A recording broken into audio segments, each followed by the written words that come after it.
കുറി നടത്തുന്നുണ്ട്. അതിൽ ചേരുന്നവർ ആഴ്ച തോറും വരിസംഖ്യ അടക്കണം.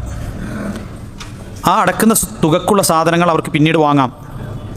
എന്നാൽ അതിനിടയ്ക്ക് അവർക്ക് നറുക്ക് ലഭിച്ചാൽ ആ നറുക്ക് ലഭിച്ചവർക്കൊരു സമ്മാനം കൊടുക്കും. ഈ കടക്കാരൊരു സമ്മാനം കൊടുക്കും. അവർ പിന്നെ അടക്കേണ്ടതില്ല. ഇത് അനുവദനീയമാണോ? ഇത് അനുവദനീയമല്ല. കാരണം എന്താ? ഒരാളെ സംബന്ധിച്ചിടത്തോളം അയാളൊരു നിശ്ചിത തുക ഇങ്ങനെ അടക്കുകയാണ്. അടക്കുമ്പോൾ അതിൽ നറുക്ക് കിട്ടിയാൽ സ്വാഭാവികമായും ഈ അടക്കുന്ന തുകയേക്കാൾ വലിയ, അതായത് അടക്കുന്ന നറുക്കിനേക്കാൾ വലിയൊരു സമ്മാനം പറയുമ്പോഴല്ലേ ആൾക്കാർ പൈസ അടക്കുള്ളൂ. ആളുകളുടെ എന്താ പറയുക, ഒരു ആ സമ്മാനം ലഭിക്കാനുള്ള ത്വരയെ മുൻനിർത്തിക്കൊണ്ട് എന്ത് ചെയ്യാണ്, പൈസ സ്വരൂപിക്കുകയാണ്. ഇവിടെ എന്താ വെച്ചാൽ ഇദ്ദേഹം കുറി എന്ന് പറഞ്ഞു കഴിഞ്ഞാൽ അങ്ങോട്ട് പൈസ കൊടുക്കുകയാണ്. അത് തിരിച്ചിങ്ങോട്ട് തരാനുള്ള കടമാണ്.